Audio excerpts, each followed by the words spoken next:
E aqui uma dúvida que é uma das dúvidas que mais são feitas, tá? Eu falei com alguns professores de inglês antes de fazer essa palestra para ver se eu estava no ritmo que seria entendível.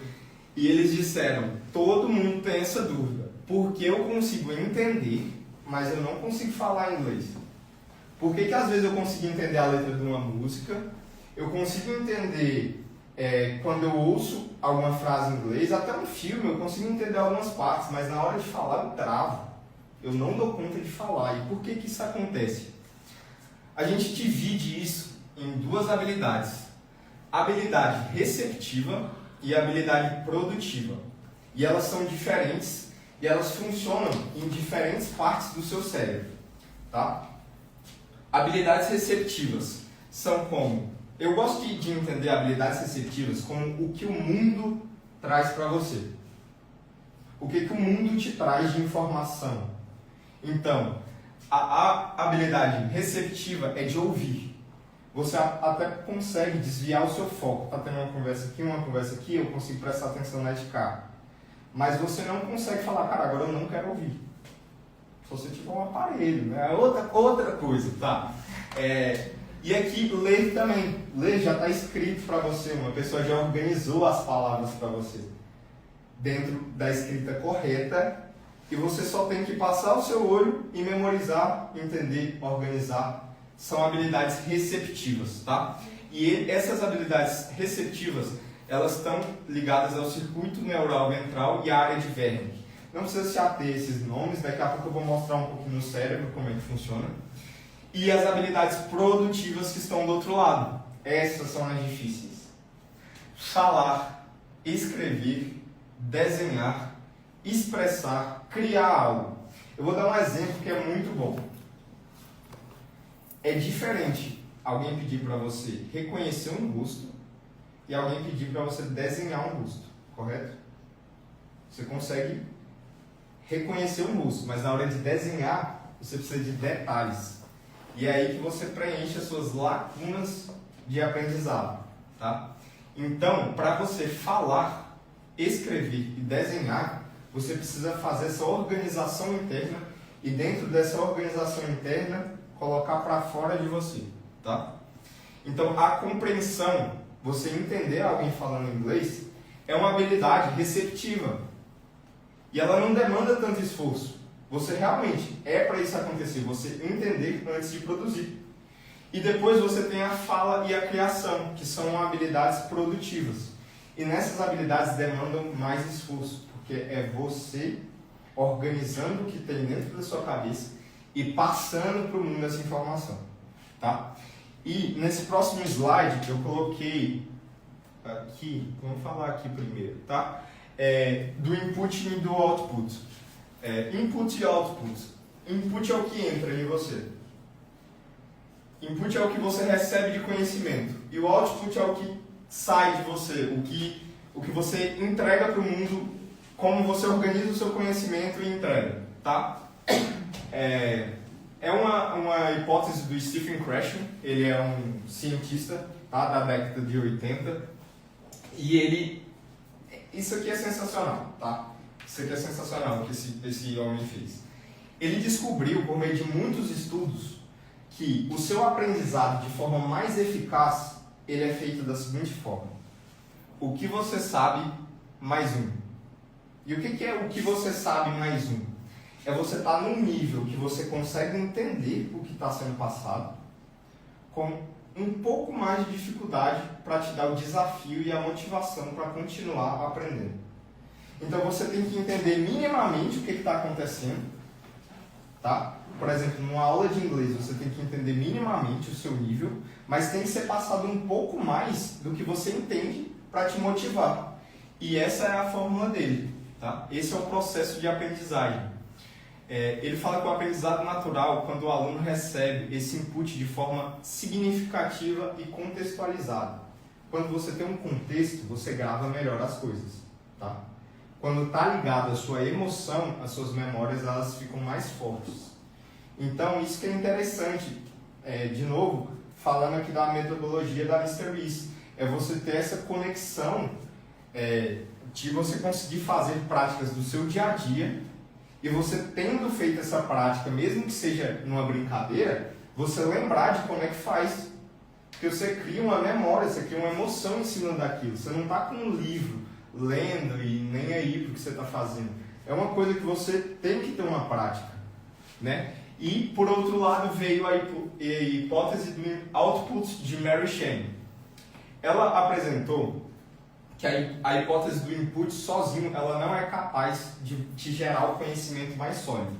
Então, ela fala, cara, você pode até aprender esse método, o que você sabe um pouco mais difícil, você se mantém motivado, continua tendo os seus resultados, mas para você fortalecer, para você ser bom, você tem que fazer a hipótese do output, que ela argumenta que o input sozinho não é necessário também produzir a língua, falar ou escrever. E por que ela acha que é tão necessário isso, de falar e escrever? Cara, quando você está falando e escrevendo, você identifica lacunas, você identifica espaços e o que você não sabe.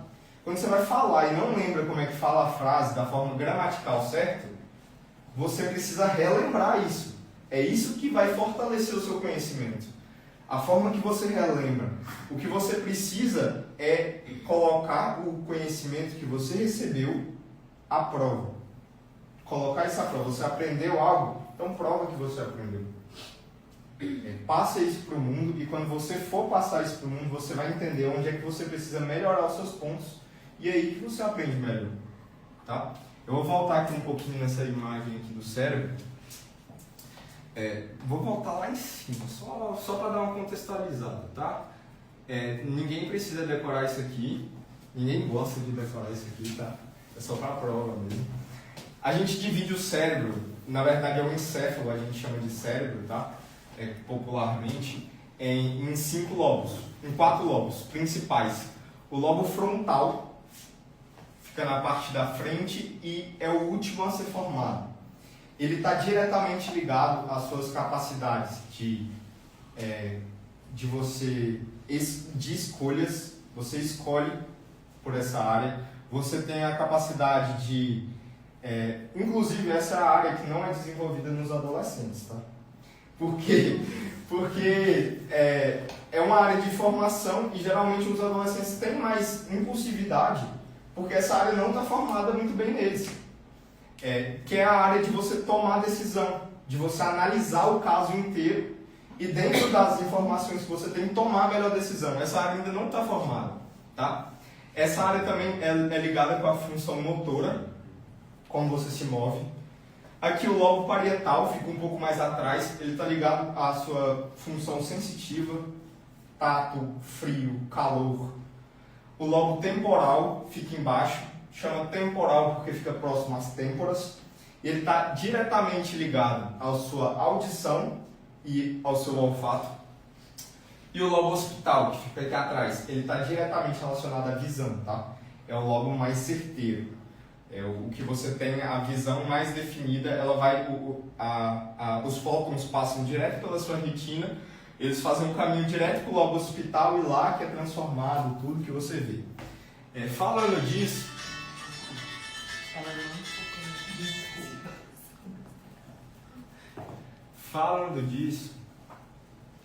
eu vou voltar nessa imagem aqui, que essa é o ápice da aula, tá? Esse é o ápice da aula. Só esperar a minha avó desligar o telefone dela e a gente vai continuar.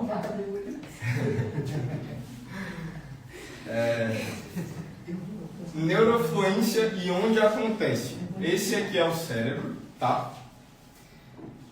E a gente tem 2 áreas principais no cérebro, e você vai entender agora porque você consegue entender e não consegue falar. A área de Broca e a área de Wernicke. A área de Wernicke, ela está associada à audição, ela está perto do lobo temporal, de onde eu falei que vem a audição. Então passa pelo seu tímpano, entra naquele lobo temporal e vem aqui na área de Wernicke, que é onde você vai pegar o que foi dito para você e vai organizar o seu entendimento. Então, vem palavras soltas para você, você une elas dentro dessa área de Wernicke, e nessa área de Wernicke, ocorre a passagem para a área de Broca. A área de Broca, ela está associada à fala, diretamente, tá? É essa área daqui que está no lobo frontal da execução que está associada à fala. E ela está diretamente conectada à parte motora. A gente não para pensar como é que funciona o funcionamento de um cérebro e como é complexo. O que acontece? Chega o conhecimento aqui para você organizar nessa área de Broca o que você vai passar para outra pessoa, só que você também precisa passar. E como é que você passa? Pela função motora, pelos seus movimentos. Então a sua boca ela tem que fazer o formato certo para você conseguir falar certa palavra, a sua mão tem que estar no jeito certo para escrever tal palavra, ela está diretamente ligada à área de Broca. Então, não é porque você entende, funciona em áreas até distintas do cérebro. Eu queria que isso ficasse claro. A sua visão, ela está associada à área de Wernicke, que é a área da compreensão. E a sua audição também. Só que na hora de falar, você tem que organizar isso na área de Broca e usar a sua função motora, que às vezes você até sabe falar a palavra Massachusetts, mas você não consegue fazer por causa dessa parte motora. Tá? E a última pergunta, né, a pergunta principal da noite, que é: o que te faz desistir de aprender um novo idioma? Dentro de pesquisas foram identificados 3 principais motivos para isso. Tá? O primeiro é a falta de um objetivo claro. E agora eu queria trazer uma reflexão para vocês. Por que você quer aprender um novo idioma? Por que aprender um novo idioma é importante para você? Você já parou para pensar nisso? Tipo, você quer aprender alguma coisa, você está vindo para a escola de inglês, mas o que você vai usar com isso? Tem 1 milhão de motivos, mas o seu motivo ele é individual para você. Eu aprendi inglês para estudar. Tem mais conteúdo em inglês do que em qualquer língua do mundo. Eu aprendi inglês porque foi uma necessidade. Eu morei fora por um tempo e precisei aprender inglês. Mas por quê? Porque para você é importante. Tá? A segunda, que é muito forte, expectativas irreais. Tá? É a frustração de muita gente. Eu tenho certeza que você já começou a estudar inglês alguma vez na sua vida. E você falou, cara, agora vai. E durou 2 dias a sua motivação. Não passou de 2 dias. Vou aprender um novo idioma, vou aprender uma nova qualidade, uma nova atividade. 1 semana no máximo você para. Você não mantém essa constância. Por quê? Muitas vezes a sua expectativa ela é irreal. Ela não condiz com a realidade. Tá? O que é essa expectativa irreal? Às vezes a pessoa acha que um dia você vai acordar falando inglês. Eu estudei por tanto tempo, acordei aqui, falei inglês, né? CCAA, a propaganda. Não é assim que funciona, você vai aprendendo gradualmente. Então você tem que montar uma estrutura para você mensurar o seu aprendizado. E isso é muito importante, cara. Isso é muito importante.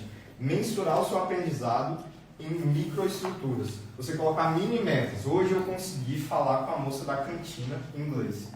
Tem que ser numa escola de inglês, as outras não vão te responder. Hoje eu consegui falar com a minha professora. Hoje eu consegui montar uma pergunta. Eu montei a estrutura gramatical de uma pergunta. Isso valida o seu conhecimento. Isso prova para você mesmo que o que você está aprendendo não é em vão. Você realmente está aprendendo. Mesmo que você não tenha chegado ao seu ápice, que é você um dia dar uma palestra, você um dia conseguir escutar uma música inteira, um filme inteiro, mas você está quebrando essa meta em pequenas partes que te motivam ao longo do tempo. E a terceira, como eu já disse, é a ansiedade e o medo de errar. E essa está ligada à primeira. Isso vai acontecer, tá? Não acontece só com você. Todo mundo aqui tem ansiedade, todo mundo tem medo de errar. É uma coisa da espécie. Só que se você tiver um motivo muito forte, não é esse medo de errar e essa ansiedade que vão te parar. Tá? Então, aqui nesse próximo slide a gente fala: o que te falta é motivação. O seu motivo para a ação. Motivação é o seu motivo para a ação. Quão é importante aquilo para você? o quão seu motivo é claro e aquilo vai te fazer aprender. Aquilo vai te querer fazer aprender. Isso é importante, querer, tá? Então tá aqui, entender com clareza porque você quer aprender um novo idioma, alinhar as suas expectativas por metas reais, mensuração. Existe uma técnica que se chama de gamificação. O que é uma gamificação? É exatamente isso que eu te falei. Quando você está jogando um jogo, dentro desse jogo tem pequenas metas que te motivam. Você faz uma atividade no jogo, você ganha tantas moedas. Você faz outra atividade no jogo, você eleva um nível. E você tem que fazer isso com você mesmo. É a forma que o jogo achou e passou para nós da neurociência de você usar isso a seu favor. Você quebrar em pequenas metas que você consegue mensurar e dentro dessa gamificação, nossa, hoje eu consegui fazer isso. Check. Hoje eu consegui fazer outra coisa. Se gratifique pelas coisas que você conseguiu fazer para você continuar fazendo elas. E a terceira é se engajar, tá? Se engaje não somente no seu objetivo final. Se engaje também no processo de aprendizado. Cara, se você estiver aprendendo alguma coisa, parabéns. É difícil aprender. Poucas pessoas te dispõem a aprender algo novo. Poucas. E você está fazendo isso é uma coisa boa para você. Saiba que mesmo que você não esteja no seu objetivo final, você está a caminho a ele. Você está aprendendo uma habilidade nova. Isso é bom para você. Valorize esse aprendizado.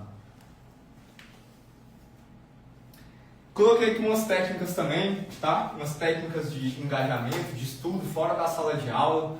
A prova tá fácil para quem estudou, a professora sempre fala isso. Introduza um novo idioma em seus hobbies. Essa é uma das técnicas legais, cara. Vou dar um exemplo aqui. Todo mundo tem um primo e tem raiva desse primo. Não, cara. Todo mundo tem um primo que fala inglês e ele nunca foi numa escola de inglês, cara. Nunca foi. E como é que ele aprendeu? Quando ele era adolescente, tinha um jogo que ele gostava que era só em inglês. E ele teve que aprender esse jogo, ele teve que aprender inglês para jogar esse jogo. Isso que motivou ele. E ele ficou tão motivado para jogar o jogo que ele foi aprendendo inglês sem nem perceber que ele estava aprendendo inglês. Aí hoje o cara vê filme em inglês, vê série em inglês, fala inglês, nunca pisou numa escola de inglês, e isso é muito comum, todo mundo conhece alguém que é assim. Porque em alguma prática da vida dele, ele já se engajou e o inglês estava nessa prática que ele gosta. Então é um bom meio. Eu coloquei aqui filmes, séries, jogos, livros, podcasts, memes, fofocas de celebridades.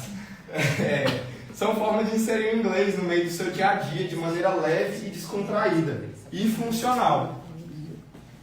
Uma água que ninguém consegue.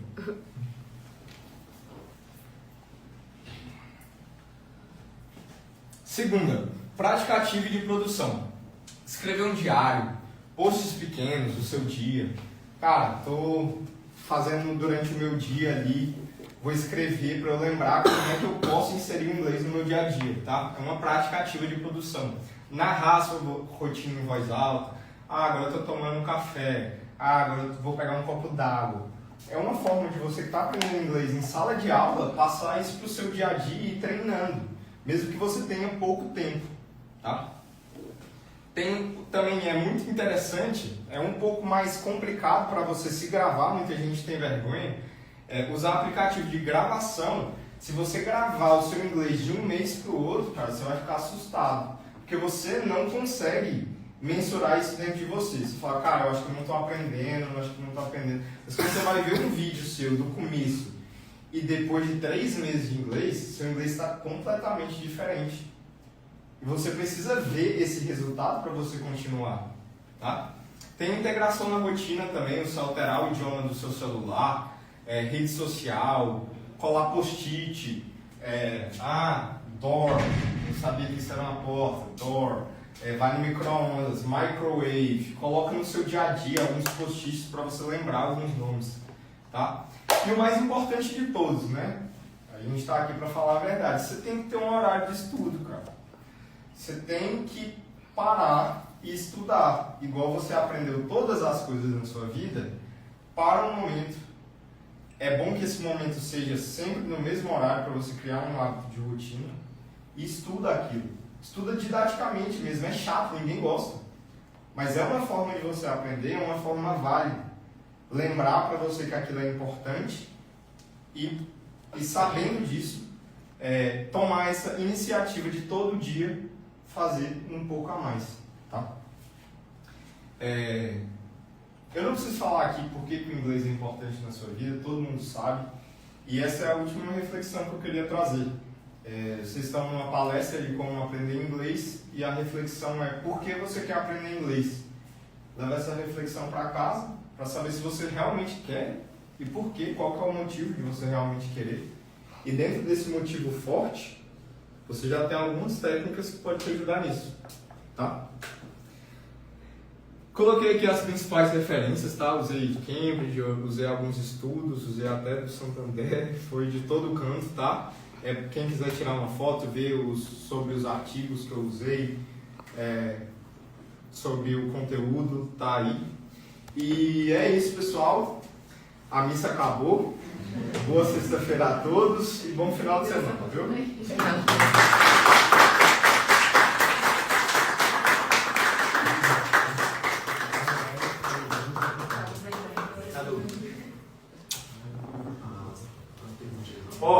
Vamos lá. Eu vou fazer algumas perguntas aqui